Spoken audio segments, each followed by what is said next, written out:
Welcome to Beyond the Numbers, putting the human side of financial planning first.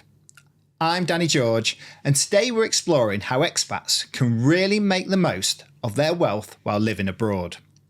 When you're managing money across borders, the decisions can feel daunting, from settling into life here in the UAE to thinking about your family's future and what comes next. There are countless moving parts.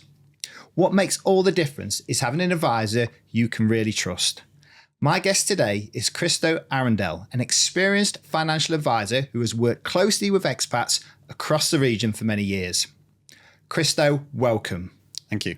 Before we dive in, could you start by telling us a bit about yourself and what inspired you to become an expat? Firstly, thanks for having me on the podcast. Yeah, my first experience as an expat came pretty early on in my career. My first job out of university, I was working in Canary Wharf for the Bank of New York. And I think after about 3 or 4 months, my managing director called me into his office, which was pretty scary experience that early on. But he asked me if I would like to go to Hong Kong for 3 to 6 months, help them set up a team. They were moving a team from Singapore to Hong Kong. And of course, I leapt at the opportunity, didn't really know what to expect or what I was getting into, very green around the gills. But yeah, lived in Hong Kong for, I think it was 4 or 5 months, met some amazing people, got to understand what being an expat is. Your Monday, Tuesdays where you normally sat on the sofa in the evening aren't that. You're out socializing, networking events, playing sport. It's a very different lifestyle perhaps to your home life where you're set in a routine. So for me, that was a great experience and one that I really wanted to try and experience again if I could. That's really interesting what you said. So you had a taste, obviously, of the expat life and communities prior to moving here to Dubai. So just out of curiosity, what did it feel like when St. James's Place came here and gave you the opportunity to be an expat again, but here in the UAE? Yeah, so for me, I was a bit biased. I'd been to the UAE a number of times prior to St. James's Place opening an office here. I've got a number of friends that have been here now 10 to 15 years. So I used to visit, come and stay with them, go to the Rugby Sevens, go to the F1. So I always had a soft spot for Dubai and the UAE. But as soon as St. James's Place announced, look, we're thinking of opening an office, for me, it was an opportunity I couldn't turn down. I remember that experience in Hong Kong. Love London, don't get me wrong, go back a lot. But for me, there was just an itch I needed to scratch again in terms of living that expat life. I think Dubai, as we all know, is growing rapidly. Businesses are growing here rapidly. People are moving here. So in my career, it was the perfect time to make that jump. Great, fantastic. So today we're here to talk about Beyond the Numbers and looking at wealth planning and financial advice currently here in the UAE. Mm-hmm. I'll just be interested to know and start the conversation around what are some of the misconceptions you're coming across at this moment in time as an advisor in regards to wealth in the UAE? Really good question. I think a big one for me, is it a misconception? I think it is a misconception. People are often here on a 2-year contract, or they're taking a 5-year secondment to work in the region for a company they were working for elsewhere. So in their minds, this is a kind of stopgap. It's not their long-term plan. And what we find is people often put financial planning on the back burner. They think, I'm only going to be there for 2 years. I'm going to be there for 5 years. I'll pick up my planning again once I return to the UK or wherever they are from. And we all know once you spend a bit of time here, if you love it, you want to stay. So a lot of these people are then ended up being here for 10 years plus. And again, they haven't done much financial planning. So I would just say in terms of people that have relocated here recently, don't think it's short term, plan for the future, still try and look at that 10, 15 year plan while you're here. And that'll just put you in good stead in terms of your planning moving forward. I think another one is around tax planning. We know the UAE is considered a tax haven. There's no income tax here. There are, of course, corporation taxes and business taxes to consider. But if you're an individual, you think you're in a tax-free jurisdiction, which is correct. But if you hold assets elsewhere, back in your home country, properties, now that are rental properties, businesses elsewhere, tax is still a consideration you need to be aware of. And people often sleepwalk into 5 years down the line, they've not submitted a tax return in their home country, and you cause yourself headaches. Or you could just be a bit more tax efficient in terms of that planning. So That's another one. I think a big one here, bearing in mind we're in a Muslim country, is Sharia law and the treatment of estates when people pass away. The misconception is, I've got a will in my home country, I'm covered. That's going to help me, and that's going to provide the guidance to the powers that be here for property here, assets. That's not the case. If you do start to build assets here, property, investments, whatever it may be, cars, you need to have a local will, or you need to have a will in the region. Ideally, a DFSA, DIFC will is great. They're kind of worldwide wills. But yeah, I think if you're planning to be here for a long period of time and have a footprint here, you need to make sure you've got your estate in order. So there are probably three common ones we come across. There's plenty more. But yeah, I think that's a pretty good starting point. That's really insightful in regards to some of the misconceptions you've seen and possibly pushing people into action when they arrive in the UAE. Have you come across what you'd probably standardise as some common mistakes that expats make when they first arrive or they've spent some time here in relation to financial advice? It's not necessarily in relation to financial advice. I think it's more of a lifestyle thing when you come to Dubai. It is bright lights, it is beaches, it is easy to get carried away. People are often earning a lot more than they would do tax-free here than they were in their home country. So I think one common mistake is people get carried away with that lifestyle, and they think it will be for the first year, 2 years, and it drifts. And then you get yourself into a position where you've been earning well here, but you've not been planning for your future self. So I think the biggest thing for me is just being aware of the opportunity you have and just start to make some, albeit small decisions early, will get you into the habit and then just put you in a better place in the future. That's really insightful. Thank you for that. We talk a lot about financial advice and trust, which I think is huge. There is a view that advisors can be one-dimensional. From your perspective and your experience of being an advisor, how do you generate that trust and help clients work alongside you to really help them achieve their financial goals of the future?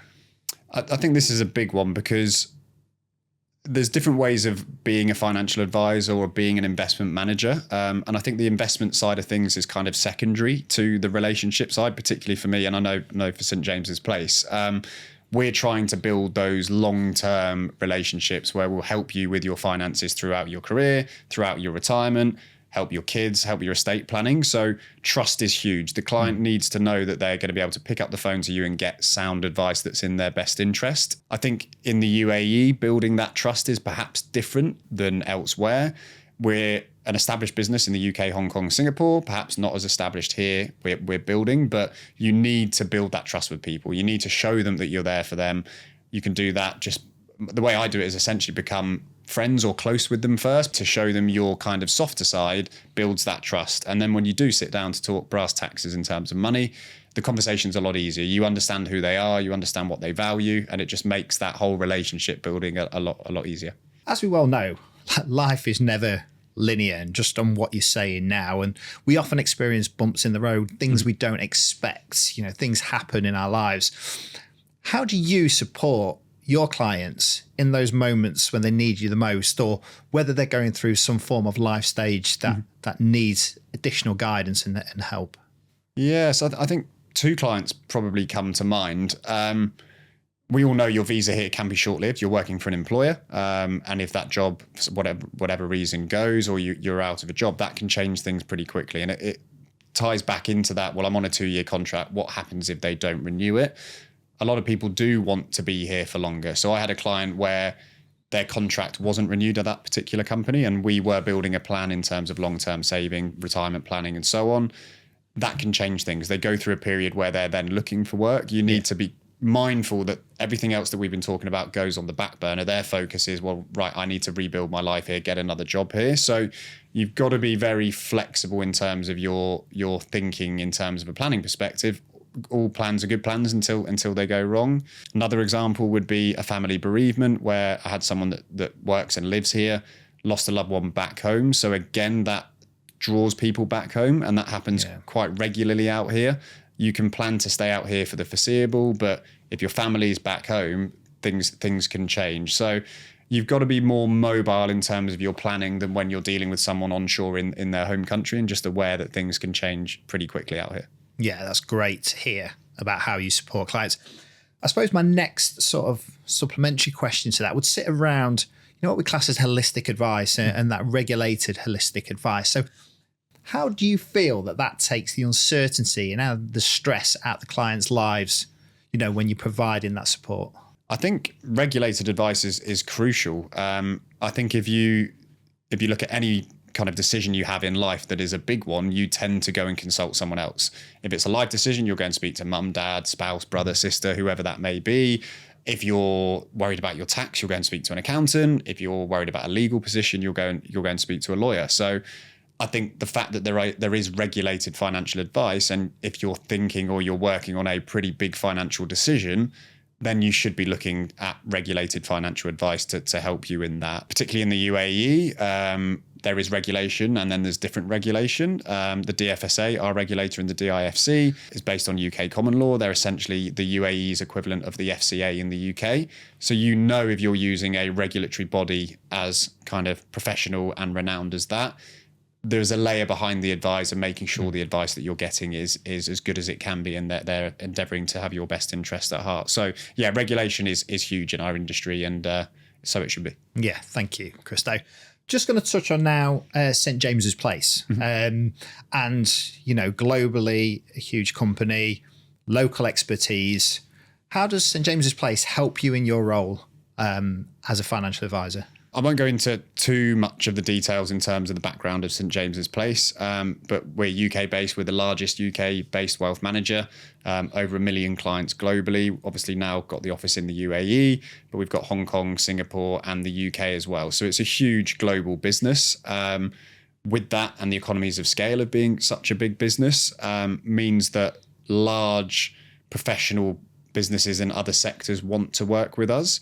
I've touched on it before in terms of tax advice, legal advice, all of these tertiary professional services that often tie into financial advice. St James's Place give you that benefit that the client can come to you as the one point of contact, and you can introduce them to these legal advisors, tax advisors. So anything essentially with a dollar sign, a dirham sign in front of it where they're concerned, then we're the one trusted relationship that they can use.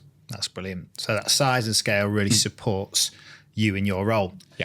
Just to finish off today's episodes, if I'm an expat now listening to you, Christo, but I'm feeling a little bit overwhelmed or stressed out by either my current financial picture or my financial future, what are some practical steps that they could take to really support themselves in getting them to a place where they feel comfortable and happy with their financial future? I think the first one would be starting as early as possible. I know that's a common kind of tagline for financial advice, but it's often overlooked. A lot of my good clients out here and in the UK are relatively young, but they have started their financial journey early. And when you look at cash flow modeling, what their life looks like in 20 years, the earlier you start makes a huge difference. So no matter how big or small that is in terms of investment values or what have you, just try and do something little and often is probably my first point. And tying into that, my second point would be, even if you're not engaging with a financial advisor, build some form of financial plan yourself. Sit down and review where you are currently and start to build a plan of where you want to get to, whether it's property purchase, put the kids through school, an extra holiday a year.